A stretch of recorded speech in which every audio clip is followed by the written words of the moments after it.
Okay. So last class we had discussed about AI and about cloud computing, the advanced topics in AI. So coming to how AI uses your big data. Okay, so all your social media platforms, your IoT devices, all these agents are all generating big data. So when you say big data, it's something which is being characterized by three things: volume, velocity, and variety. Okay, so the data, when you say, it could be your text data, audio, video, structured, unstructured, all these categories come under it.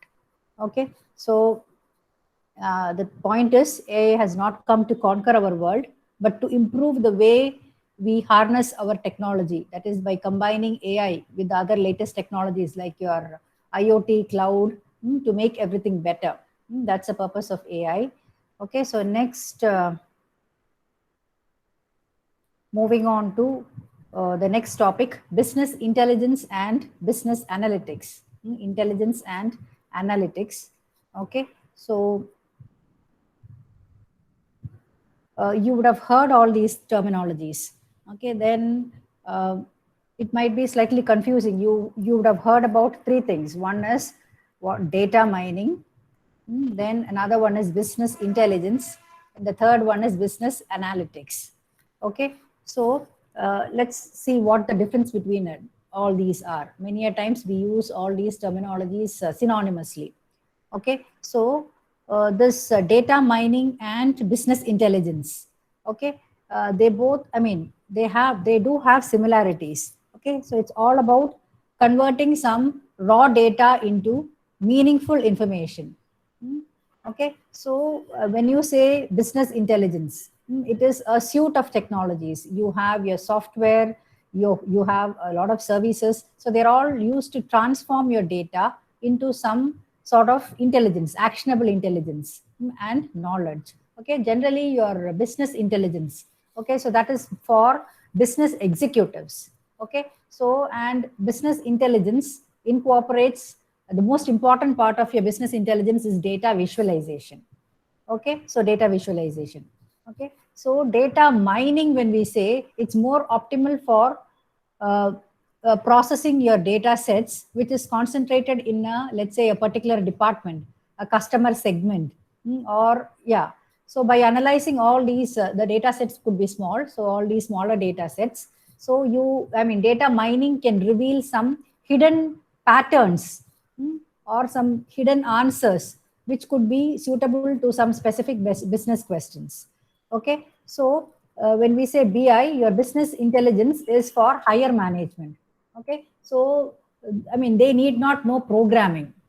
Okay, so I mean, the most popular BI tool, it's Tableau. So I mean, those kind of things are more useful for data visualization. So if you say Tableau, like on Monday, if you have time after I show you the CNN demo, maybe I could take up this Tableau and show you a sample data visualization. But then I'm not very sure whether I'll be having enough time. But then primary preference will be for CNN. Okay, so as of now, just keep in mind BI tool, the most I mean popular. You can download and keep. You can get a 1-year trial version for Tableau. So Tableau don't have any prediction models associated with it, but then you can do many things. All what you have in your Excel. So all those operations are available in Tableau also. But then in Excel you will have to write formulas. But then Tableau is more user friendly. And all those union joins and all those things, whatever querying the database, whatever you have learned in your DBMS, so they can just be performed with a drag and drop in Tableau. Okay, so that's a very powerful BI tool.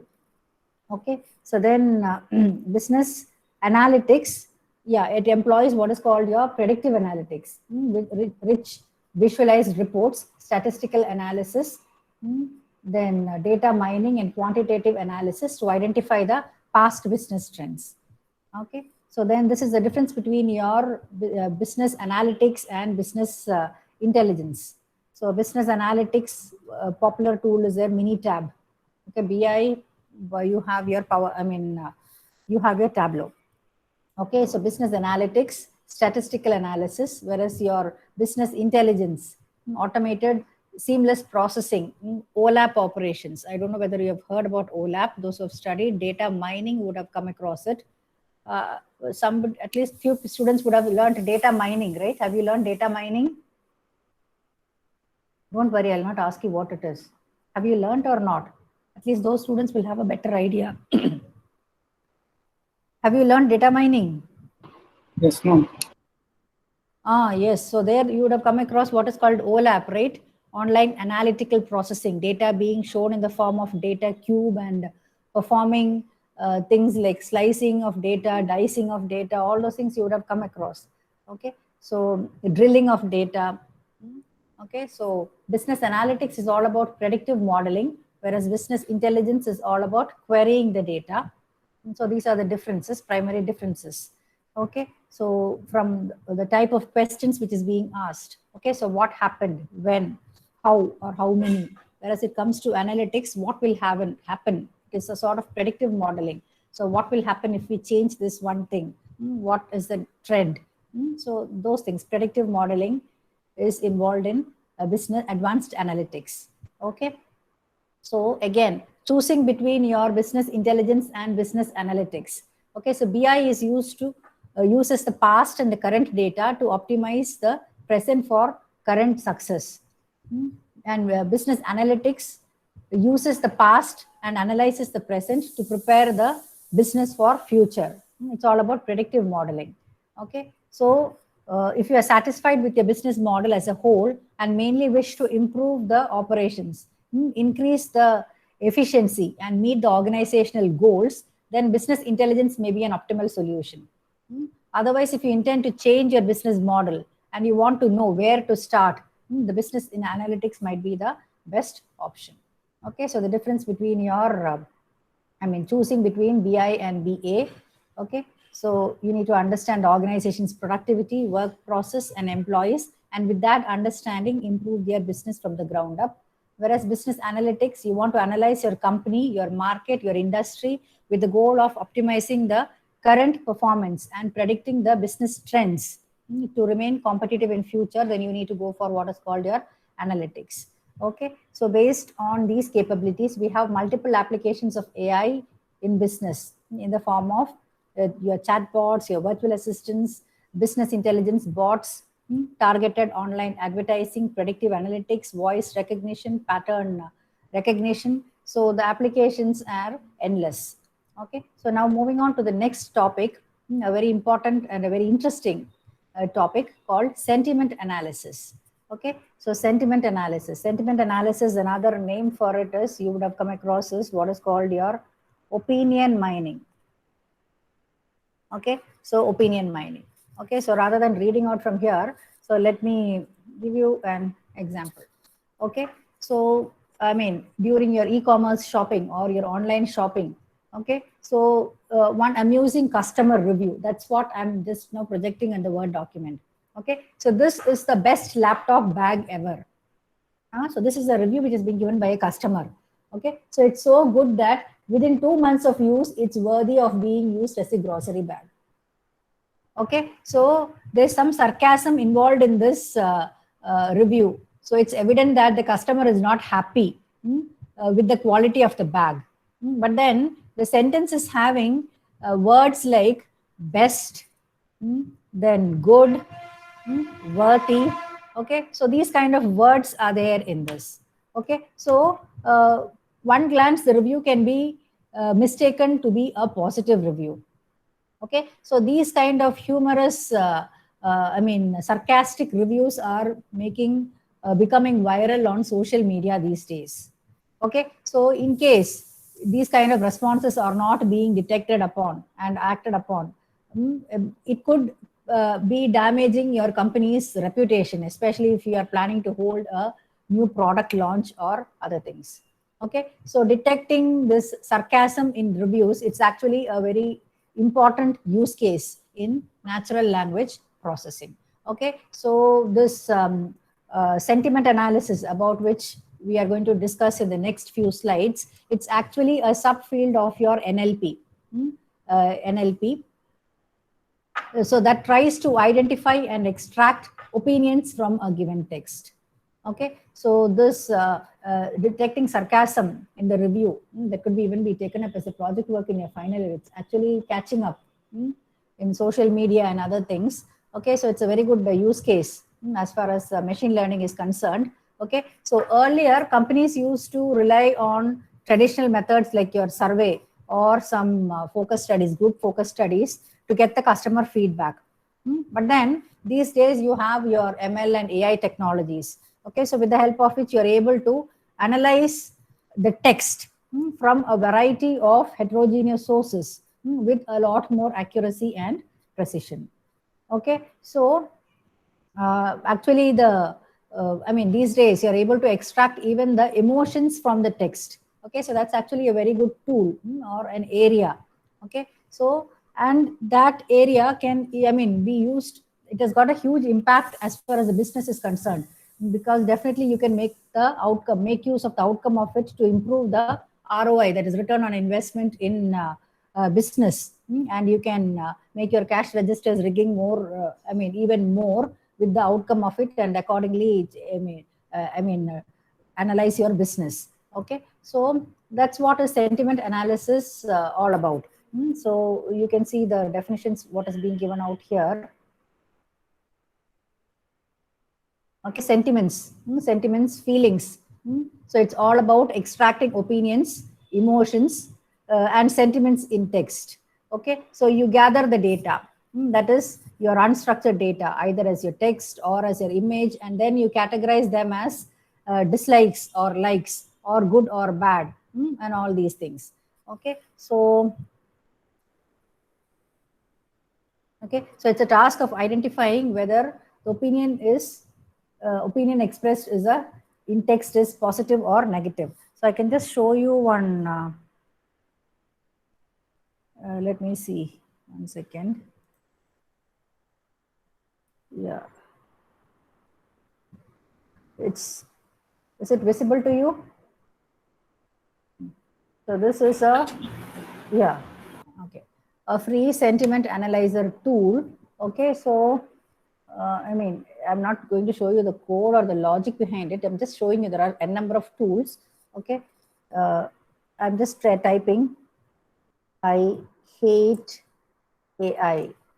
Okay, so you can see here, this text has a sentiment score of -100. It's a negative. I mean, this means that the overall sentiment or the tone of this text is very negative or serious.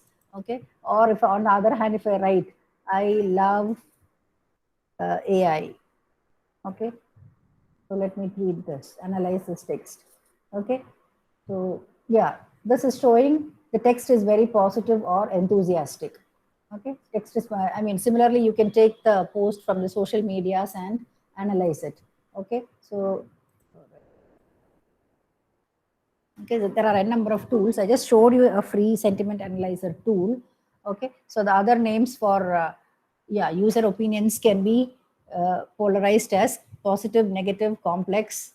Okay, so the other names for sentiment analysis is opinion extraction, opinion mining, sentiment mining, subjectivity analysis.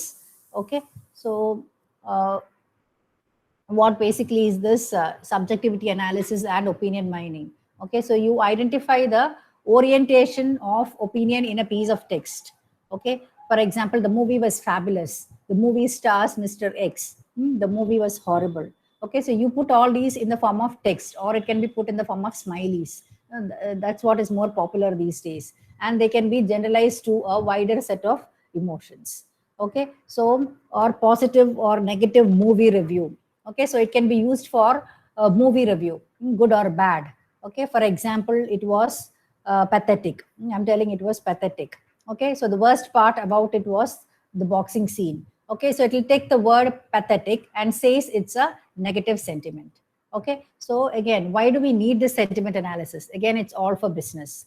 Okay, for example, movie. Movie, these are the application domains. Movie, so public can use it to understand what kind of movie it is, or products. Products. Okay, product release, or for product advertisement. Okay, so if someone is talking about a good car that has been recently being launched, or a social media group is giving all positive comments. Okay, so now if I release my new car's advertisement in that particular group, maybe 1 out of 1,000 in that group is more likely to buy that car. On the other hand, If I post my car ad in a social media group which is talking all negative about that car, then there's no point in myself marketing the product out there. Okay, then public sentiments. How is the consumer confidence? Is despair increasing? That is what the public or the consumer is feeling after the product release, after sales service is good or not. Or next is politics. Okay, so that had been the tool even in the recent Tamil Nadu elections or the other state elections. So before the election, they were using sentiment analysis to know which political party or which candidate will win the elections. Okay, or even for politics as well as attached to it is prediction which candidate or which party will win.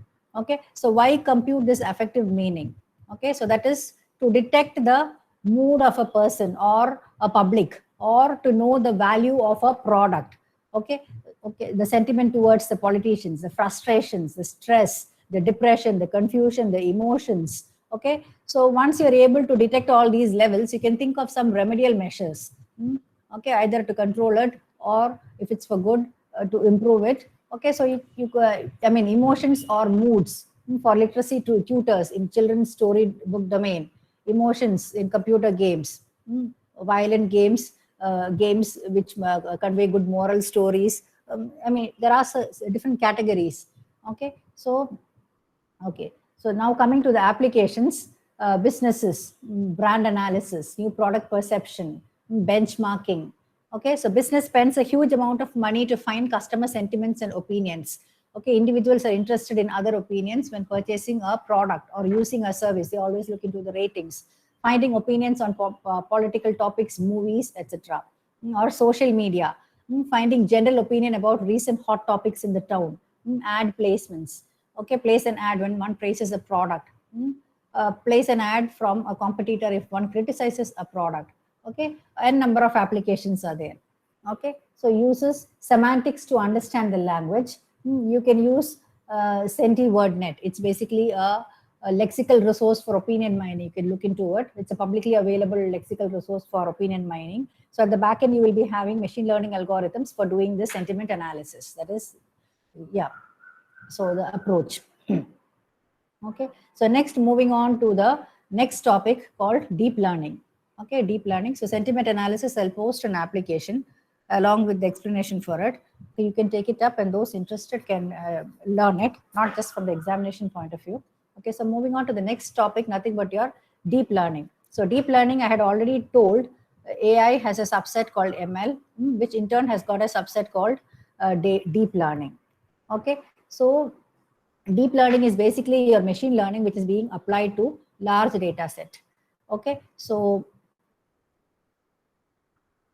I mean, deep learning, if you see the textbook or I mean definitions, it's being defined as a multi-neural network architecture containing a large number of parameters and layers. Okay, so three popular architectures are there. You have what is called a CNN, RNN, and recursive neural network, among which one is being mentioned in your syllabus. Okay, so we'll look into one famous machine learning algorithm, which is used for image classification. That's what is called a convolutional neural network, or CNN. So we'll be looking into the mathematical modeling of the CNN algorithm in today's class. Okay, so right.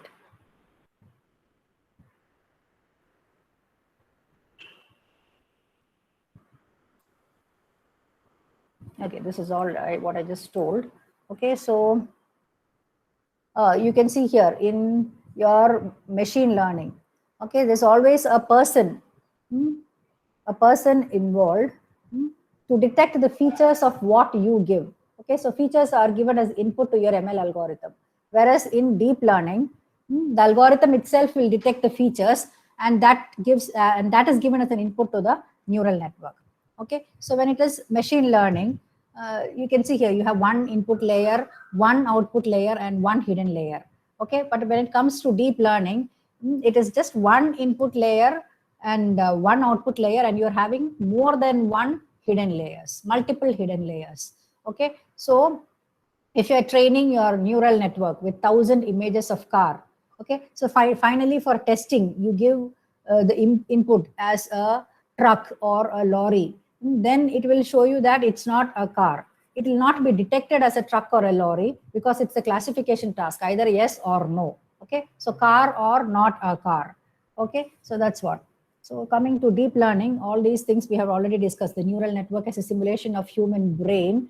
Okay, ML inspired by human brain. The structure is called ANN, artificial neural network. The machine learns itself using your artificial neural network that mimics the biological neural network. Okay, so this is artificial neural network architecture with one input layer. I mean, yeah, you have only one hidden layer here, one hidden layer. Okay, so now we'll look into this convolutional neural network. I just told you we'll look into one ML algorithm which is being used for image classification. That is your CNN. It has got more than one hidden layers. It's got more than one hidden layers. Okay, so your CNN is basically used for image recognition, classification, detection. Okay, so now we'll see how do we convert the image, how to extract the feature, or how do we identify the object. Okay, so the whole process is being done using your CNN algorithm. Okay, so now if you look at this picture, so this is being taken from Geek for Geeks. Okay, so you have all these, you can see here up to here. Okay, okay, so you have to run it through a set of convolutional procedures, that is pooling and flattening a number of times. Okay, how many ever times you want it can be repeated, so that you can extract the features of a car. Okay, but then flattening process will be done only once. Okay, so finally after extracting all these features, so those features will have to be fed into a neural network. Okay, so this is actually a typical neural network with a single layer of input. Okay, so the input is being fed as a single vector. Okay, so you have multiple hidden layers instead of a single hidden layer, and you're going to train the neural network. Okay, so you're training the neural network to get the output to be detected as either a car, a truck, a van, or a bicycle. Okay, so left hand side we have used the image of car. Okay, so since we are training all cars over here, you have to detect it as a car. Okay, so this is all about your CNN for classification. So now let's go into the details. Okay, so now let's try to understand what are these. I told you about some kernel and some pooling and some flattening happening. I just gave you a bird's eye view of what it is. Okay, so now let's try to understand what are all these things. Okay, kernel, striding, padding, pooling, flattening, and all those things. Okay, so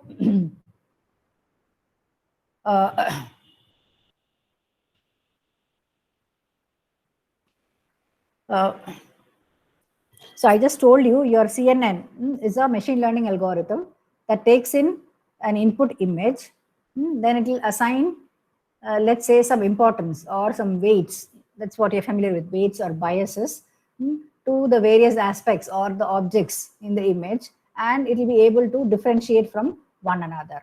Okay, so how it works is it will be working by extracting the features from the image.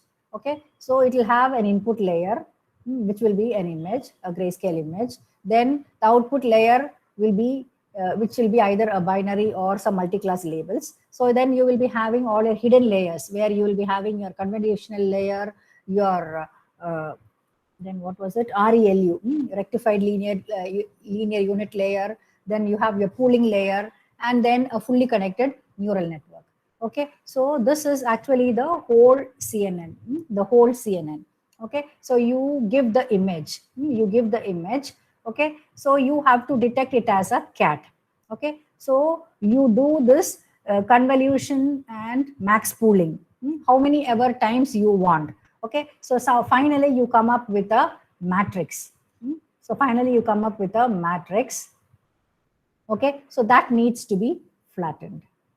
Okay, so you need to understand the various terminologies. What is a kernel? What is a stride? What is padding, pooling, flattening? All these functions are called in your so-called CNN code. Okay, so now this is the architecture of your CNN. Okay, so the flattened input, so that's given as an input to the input layer of your a fully connected neural network. Okay, so fully connected neural network means it is having multiple hidden layers. Okay, so normal neural network we use in machine learning will be having only maximum of 1 or 2 hidden layers. Okay, so as you increase the number of hidden layers, of course accuracy will increase, but then after some point the accuracy even could drop. So that particular point you need to find out using your trial and error. Okay, so now coming to the mathematical modeling part of it. What is this kernel? So, so you can see here one matrix here. So this matrix is your image vector, which is being converted into a matrix. So actually that is the first step. So assume this is being given to us. Okay, so now you need to fix the kernel. Okay, so kernel. So you can fix the kernel size depending upon the size of your input matrix. Okay, so in case your input is a 1000 by 1000 matrix, then kernel cannot be your 3 cross 3 as how it is shown here. Okay, since it is 5 by 5 input, you are having a kernel of 3 by 3. Okay, so for example, if I, what happened?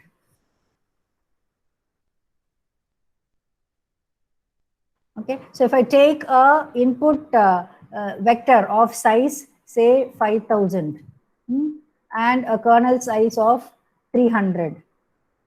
So 300. So then what will be the size of the feature map which I get? Okay, so first is feature extraction. For that we need to know this. Okay, so 5000 minus 300. So it will be, let's say, 4700. Yeah, plus 1. So you get the value as 4701. Okay, so this is only in case you have a input feature vector of 5000 vector and a kernel size of 300. Okay, so this is how you calculate the size of your feature vector. Okay, as you increase the kernel size, that much will be your feature map. That's what I just wanted to tell you. So now let me revert back to the original values. Okay, so I just showed you for demonstration. Okay, so when in CNN, kernel is nothing but it's a filter that's used to extract the features from the image. Okay, so the kernel is basically a matrix that moves over the input data, and it performs what is called a dot product with the sub regions of the input data, and it will get the output as a matrix of dot product. Okay, so CNN, I told you it's applied to image data. So every image is a matrix of pixel value. So coming to our problem. So so this, what happened?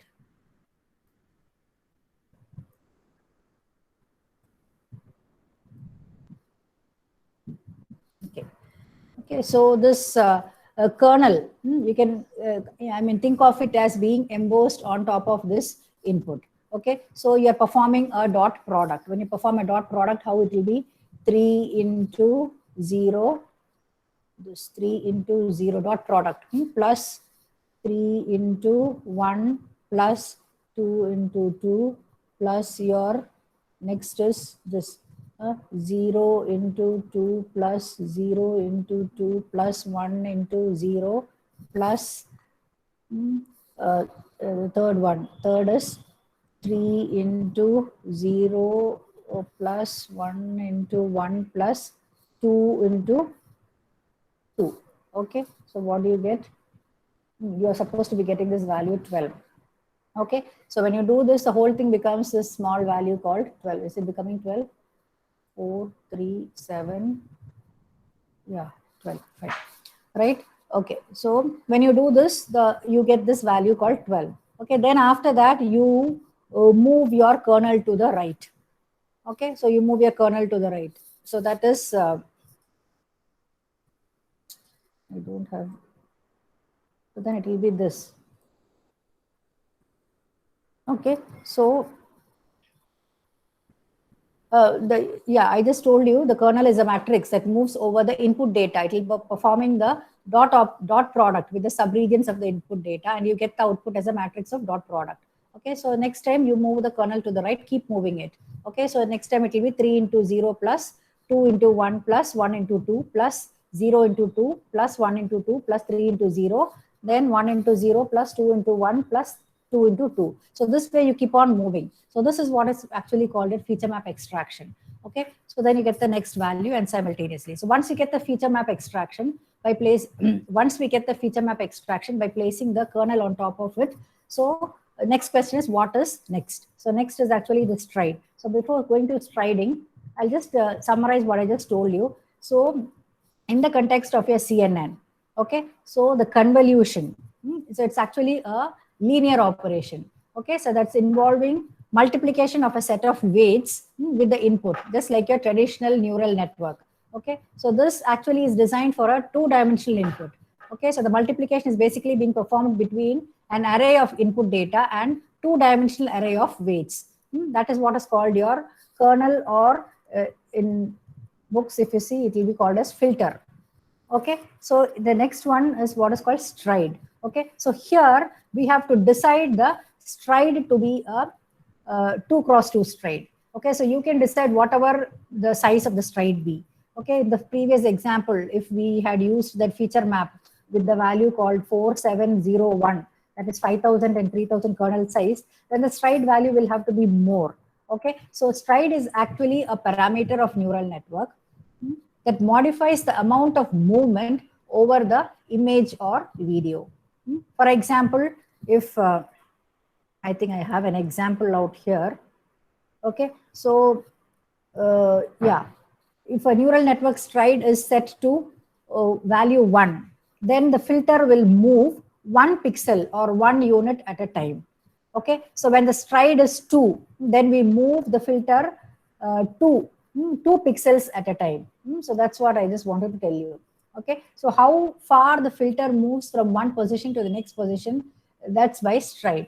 Okay, so the red square is a filter. The computer is going to use this filter to scan the image. If stride is 1, the filter will move 1 pixel. If stride is 2, then the filter will move 2 pixels. Okay, so yeah. So basically the computer is reading an image from left to right and from top to bottom. Okay, so therefore it will start from the top left corner all the way to the bottom left corner.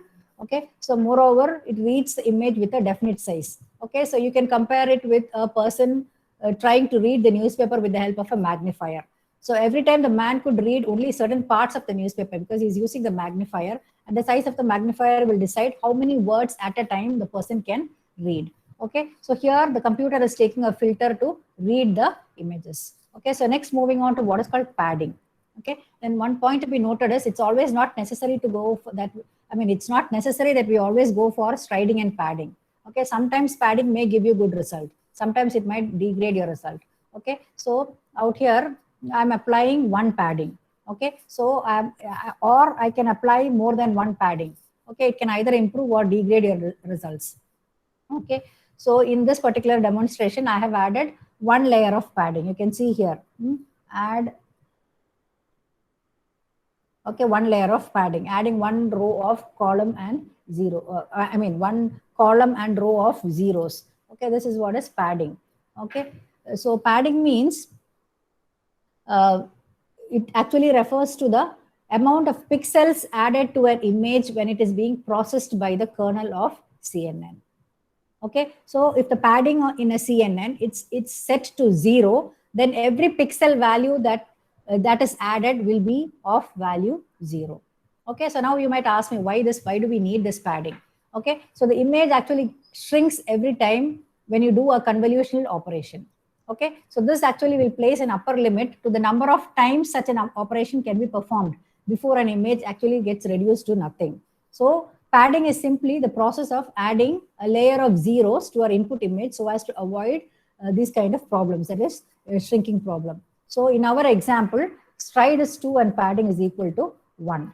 Okay, so after that you perform the dot operation as before.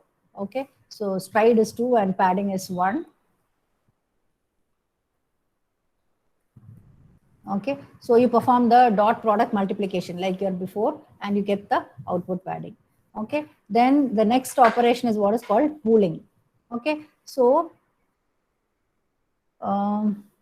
pooling is basically for summarizing the features. Whatever is lying in the region covered by the filter, you're trying to summarize the features of it. Okay, so you're trying to slide a two-dimensional filter over each channel of the feature map. Okay, so there are two types of pooling. One is called max pooling and the second one is called average pooling. Okay, so max pooling and average pooling.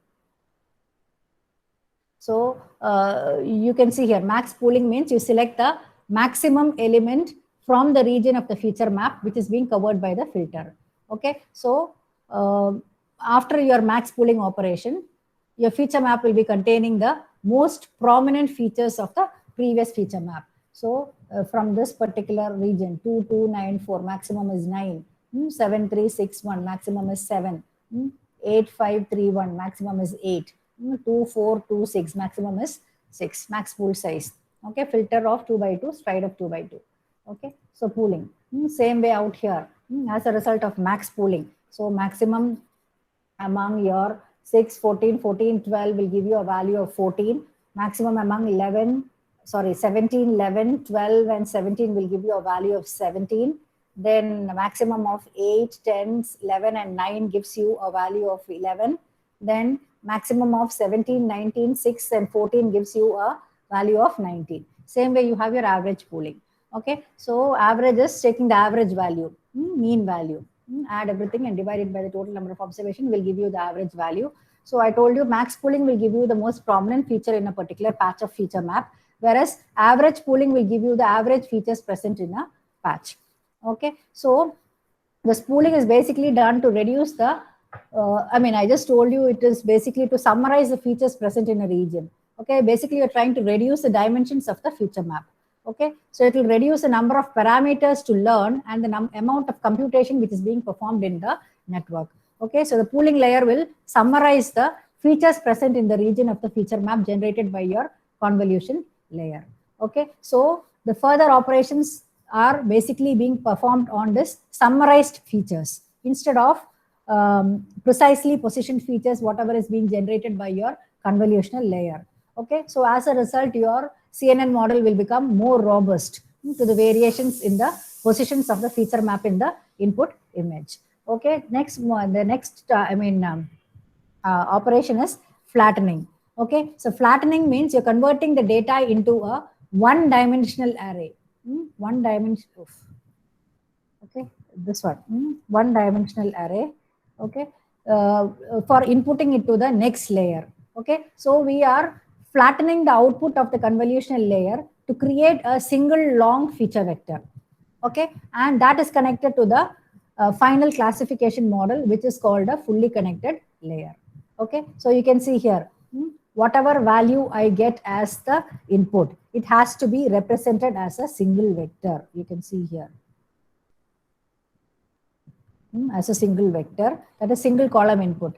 Okay, so you try to recollect that the input to your neural network is always a single layer of input.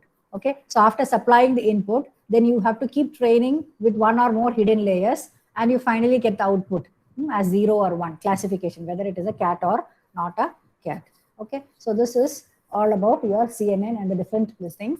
And I'm not again revising at this point of time. The next class, I'll show you a demo of this. So then moving on to the next topic, the demo will be shown in the next class. Okay, moving on to the next topic, nothing but your planning and logic in intelligent agent. That is nothing but your last topic. Okay, the history revisited. All these you can look into it later. I mean, you are already aware of it. I think in the first unit we had looked into the history of day one. Okay, 1987, AI becomes a science, and 1995, the emergence of intelligent agents. Okay, coming to the state of art, examples of all intelligent agents. Okay, systems solving crossword puzzles. Again, an intelligent agent. Deep Blue system defeating the reigning world chess champion Garry Kasparov. Okay, so you can see here the DARPA challenge. DARPA challenge, intelligent agent. Yeah, making use of autonomous vehicles. It was asked to pass through the desert, and one particular vehicle traveled 132 miles in the desert track in 6 hours and 32 minutes, but that was the winner, but then it crashed on the way. So this DARPA challenge is being done every year. So the recent one was in a coal mine. Okay, so um,